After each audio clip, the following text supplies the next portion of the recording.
Aujourd'hui dans le Bitcoin, les bears ne sont pas prêts puisque nouvelle clôture mensuelle, nouvelle sélection pour les bears et on va checker tout ça dans cette vidéo.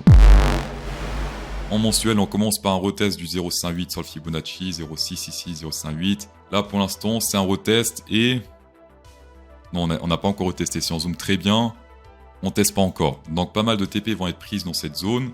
Et ce qui est important dans cette zone, c'est qu'il y ait plus d'acheteurs que des gens qui prennent des TP afin de continuer ce bull market. Et oui, je parle de bull market parce que ça fait déjà très longtemps sur cette chaîne quand on parle de bull market. Je préfère dire tendance haussière que bull market parce que sinon ça offense 90% des spectateurs qui sont bears et qui vont dire non, CryptoSauce on ira à 10 000, à 5 000. C'est important pour un youtubeur de ne pas offenser son public, de ne pas vous traiter de trou du cul. C'est pour ça que je dis tendance haussière. Sur le RSI, on est toujours sur une compression mensuelle depuis très longtemps, depuis 2011. Regardez ça, c'est ultra précis. Et pourtant, eh bien, ça marche plutôt bien, zone d'achat, zone de vente. Attention, le centre du range peut des fois faire office de résistance, notamment ici, c'était avant le crash Covid. C'était en 2019, après hop, crash Covid. Mais pour l'instant, en mensueli, on n'est pas encore sur le centre, on s'approche, mais on n'y est pas encore, donc ça annonce encore un peu de pump sur le marché. Par contre, si on pète ce centre de range et qu'on transforme en support, ou simplement péter en fait le centre de range ici, les bears en mode assistance respiratoire. Haute graphique long terme ultra intéressant. Alors les gens ils utilisaient ça à l'époque. Ensuite on a pété ce truc à la baisse. C'était lors du crash FTX et plus personne l'utilisait. Donc c'était en mode c'est bon, c'est de la merde. Mais c'est pas parce qu'on est sur un fake out que forcément ça devient de la merde. Ici également on était sur un fake out Covid et pourtant hop directement fallait acheter. Donc c'était clairement, et ça restait dans le passé des zones d'achat long terme, pas forcément pratique pour mettre des stop loss, mais simplement pour dire ok il faut acheter plus ou moins dans cette zone ou vendre plus ou moins dans cette zone. On reste toujours plutôt proche de ce niveau vert. On a rebondi, c'était le mois passé, on a testé le bottom de ce niveau vert et ensuite hop, rejet à la hausse. Et si on teste ce mois le niveau rouge, donc ça c'est la résistance long terme, ça serait aujourd'hui un 140 000 $, donc ce serait l'ATH, le nouveau ATH avec cette stratégie.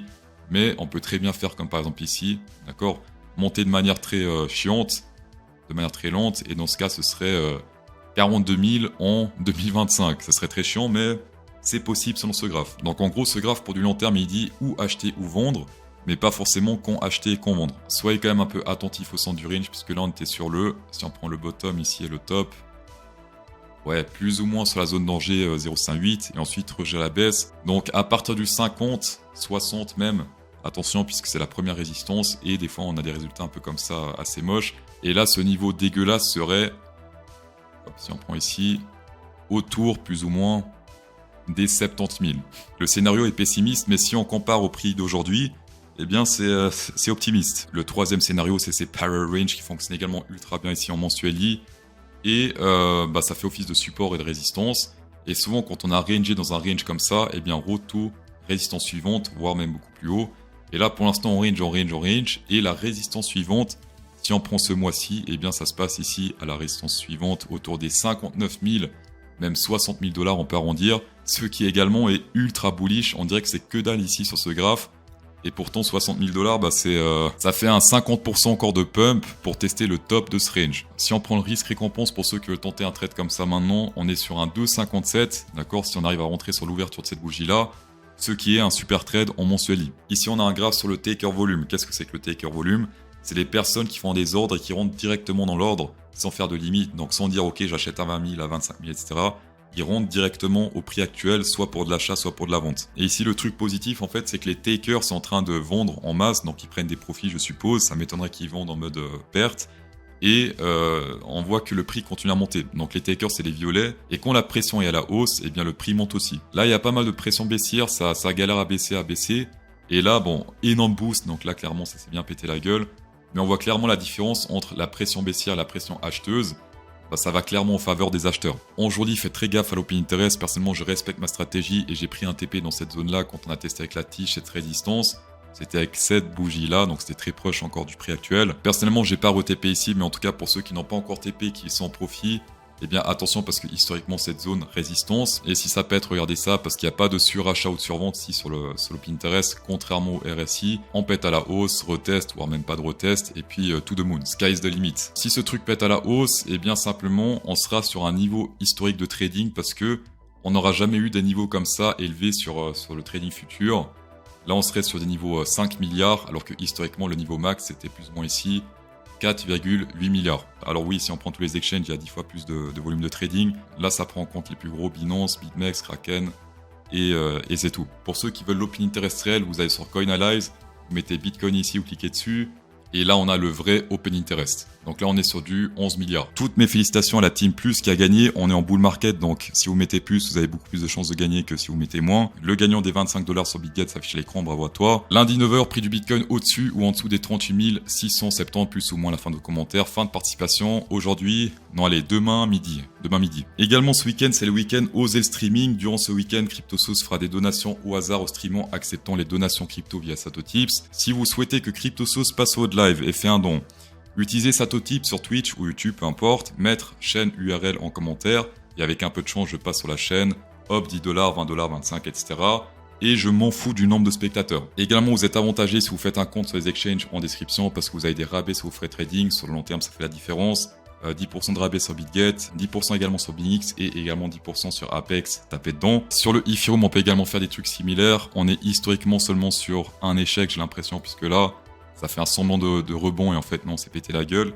Mais ça reste quand même quelque chose qui se tente ici, tester la résistance suivante. Ici, on serait sur un... Ouh là là, le risque récompense, il va être énorme. Si on rentre ici, on devrait être sur un 10, je pense, de tête. On va voir ça. Presque. Et encore, ça c'est si on teste ce mois. D'accord, si c'est dans 2 mois, 3 mois, etc. 10 facile. Donc le risque à prendre ici, c'est 23% pour 240% de bénéfices, ce qui est énorme. Sauf que je répète, attention, si vous tradez les altcoins, c'est ultra impacté par les mouvements du Bitcoin. Si le Bitcoin se pète totalement la gueule, forcément les altcoins se pètent la gueule. Déjà de base, c'est risqué parce qu'un trade de risque récompense 10, c'est risqué. En plus, si on doit trader ça avec le Bitcoin, bah, ça augmente encore plus le risque. Autre bonus sur le total market cap, cette fois-ci avec toutes les cryptos. Et regardez ça. Et bien là également, c'est plutôt ultra très bullish puisque la prochaine résistance est autour des 2,6, 2,8 même trilliards, trillions. Enfin bref, il y a encore pas mal de chemin à faire pour atteindre ce niveau. Si c'est ce mois-ci, ça serait autour des 93%. Dans 2 mois, ça serait 100. Les bears, chers bears, on pense à vous. Ça doit pas être facile tous les jours. Pour ceux qui veulent le FOMO, faites gaffe parce qu'on est sur du mensueli, c'est très long. En jourly, ça peut ranger, ça peut se péter la gueule, enfin, ça peut faire des mouvements incroyables en jourly. Et pourtant, on risque de voir que dalle ici en mensueli parce que c'est extrêmement dézoomé. Donc là, c'est vraiment si vous êtes très patient. Regardez ici, de là à là, ça a duré combien de bougies 14 barres, 14 mois, donc 1 an et 2 mois. Il faut être patient. Le SP500 long terme également, mettez ce graphe de côté parce que c'est le feu. Zone d'achat, zone de vente, je sais pas pourquoi on a mis en rouge ici, enfin bref. Pour l'instant on est sur le centre du range, si on pèse ce truc à la hausse, si on transforme ça en support, hop, retour, résistance suivante, environ 20% sur le SP500, ce qui est très bon. Le gold également mensuel, j'attends une seule chose, c'est ce breakout de cette résistance à la hausse, et éventuellement retest pour être toujours plus haut. Si on pète ça, je serai totalement refait parce que j'ai pas mal d'argent dans l'or, et l'or c'est un truc qu'il ne faut pas sous-estimer. On dirait un peu le Bitcoin, certes en mensuel, sur le Bitcoin ça fait des trucs comme ça en semaine-ly. Mais si on est patient, eh bien, on est récompensé. Mes sincères remerciements d'avoir shaké cette vidéo. N'oubliez pas de streamer ce week-end. N'oubliez pas de insérer un pouce bleu dans cette vidéo pour incrémenter encore plus le plaisir. Et bon week-end.